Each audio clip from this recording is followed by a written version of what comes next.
শিফাকে আজ ঠাল্লা করে নিবে ওর বুবু, তো এই মেশিন দিয়েই ঠাল্লা করবে। তো আমার শিফা মায়ের দিকে চুপচাপ বসে আছে, তো গামছাটা দিয়ে পেঁচিয়ে নিল যেহেতু ওর শরীরে না পড়ে, নাই চুলকাবে এই আর কি। তো এই মেশিনটা দিয়ে কোনো রকম হচ্ছে না। তো ওর বুবু আবার আসলো, ছোট বুবু এসে দেখাচ্ছে এইভাবে না এইভাবে কাটেন তাহলে তাড়াতাড়ি হয়ে যাবে কাটা।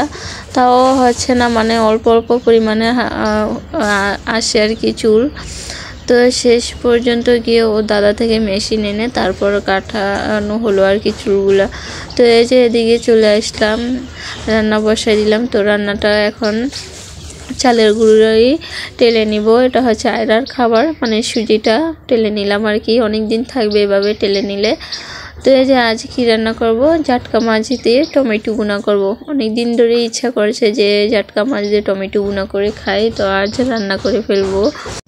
আসসালামু আলাইকুম, আপনারা সবাই কেমন আছেন? আমিও আল্লাহর রহমতে ভালো আছি। আমার ভিডিওটি কাছে কিংবা দূরে, দেশ কিংবা দেশের বাহিরে যারা দেখছেন তাদেরকে অসংখ্য ধন্যবাদ। তো এই যে পেঁয়াজটা প্রথমত ভাজা করে তারপর টমেটোগুলো দিয়ে আদা বাটা রসুন বাটা 1 চামচ দিয়ে দিলাম, হলুদ গুঁড়ো দিয়ে দিলাম 1 চামচ, মরিচ গুঁড়ো দিয়ে 1 চামচ। তো মশলাটা ভালোভাবে কষিয়ে নিয়ে তো ঢাকনা দিয়ে ঢেকে কিছুক্ষণ কষালাম টমেটোর আর পেঁয়াজটা। তো এই যে এখন কষানো হয়ে গিয়েছে, পরিমাণ মতো ঝোল দিয়ে দিলাম। তো মাছ ভাজাটা এখন দিয়ে দিব। তো এই তরকারিটা খেতে এত মজা লাগে কি বলবো, অনেক দিন পর খাচ্ছি এভাবে রান্না করে।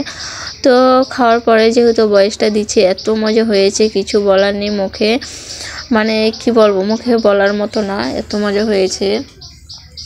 তো অল্প পরিমাণেরই আজ করলাম, যদি কেউ না খায় শুধু আমার একলাই খেতে হবে, তার জন্য একবার খুবই কম রান্না করেছি। আজকে ভিডিও পর্যন্ত, আল্লাহ হাফেজ।